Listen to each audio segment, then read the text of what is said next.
Yahya Dillo, le chef de l'opposition tchadienne, a été tué lors de la fusillade qui s'est déroulée mercredi au siège de son parti, le PSF. Le procureur de la République l'a confirmé, annonçant l'ouverture d'une enquête. Cette attaque a occasionné des dizaines de blessés, de morts, parmi lesquels M. Yahya Dillo, président du PSF. 26 personnes ont été interpellées et les enquêtes sont en cours pour déterminer le pourquoi et le comment de ces événements malheureux. Jeudi, le calme était revenu à N'Djamena au lendemain de l'attaque au siège du parti de Yahya Dillo et d'une journée de violence au cœur de la capitale. La mort de Yahya Dillo intervient 2 mois avant la présidentielle fixée au 6 mai, un scrutin dans lequel il faisait figure de principal rival du président de transition, le général Mahamat Idriss Déby, chef de la junte et son propre cousin. Quelques heures avant sa mort, le chef de l'opposition dénonçait un scrutin truqué d'avance et des mensonges du gouvernement de transition pour écarter sa candidature. Il était notamment accusé d'avoir mené une attaque contre l'agence tchadienne de renseignement. Proclamé chef de la transition en 2021, le général Déby s'était engagé à rendre le pouvoir aux civils par des élections après 18 mois.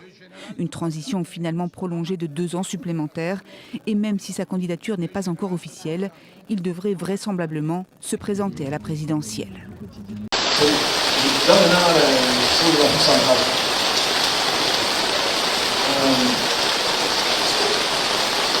J'ai vu des choses, comme d'habitude, qui me dérangent un peu.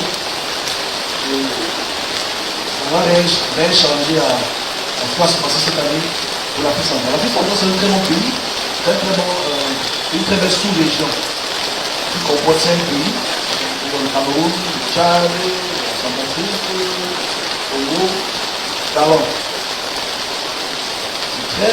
Ces pays sont pour moi les plus riches au monde.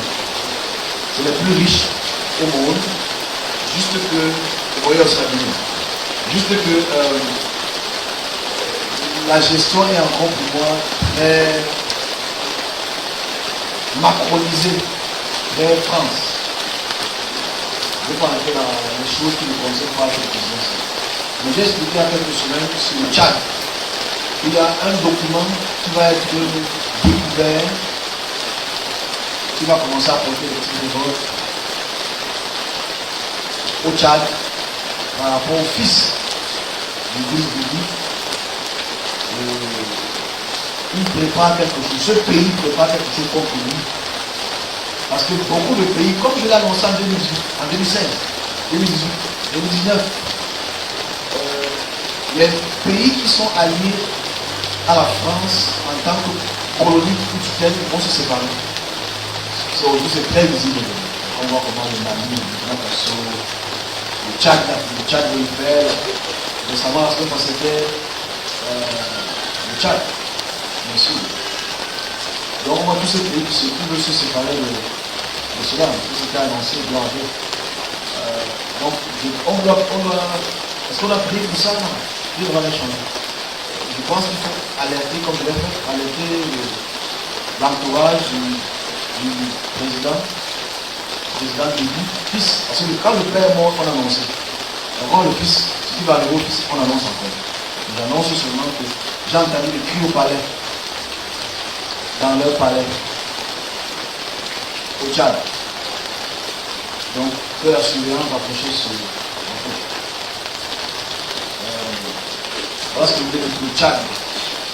Bon, la Centrafrique, on va arriver à la même période aussi. Je vais expliquer ça. C'est très fréquent la Centrafrique, c'est aussi. On fait comme le prélude de la Centrafrique. Je pense que tu as prélude la Centrafrique. Moi, je trouve que son président est très humble. Si on voit qu'il a encore un cordon français, les gens vont vouloir se séparer d'eux. Je m'arrête là pour les pays de l'Afrique centrale. J'ai parlé du Gabon la semaine passée. Centrafrique. Tchad. Pour le reste des pays, je n'ai pas vu.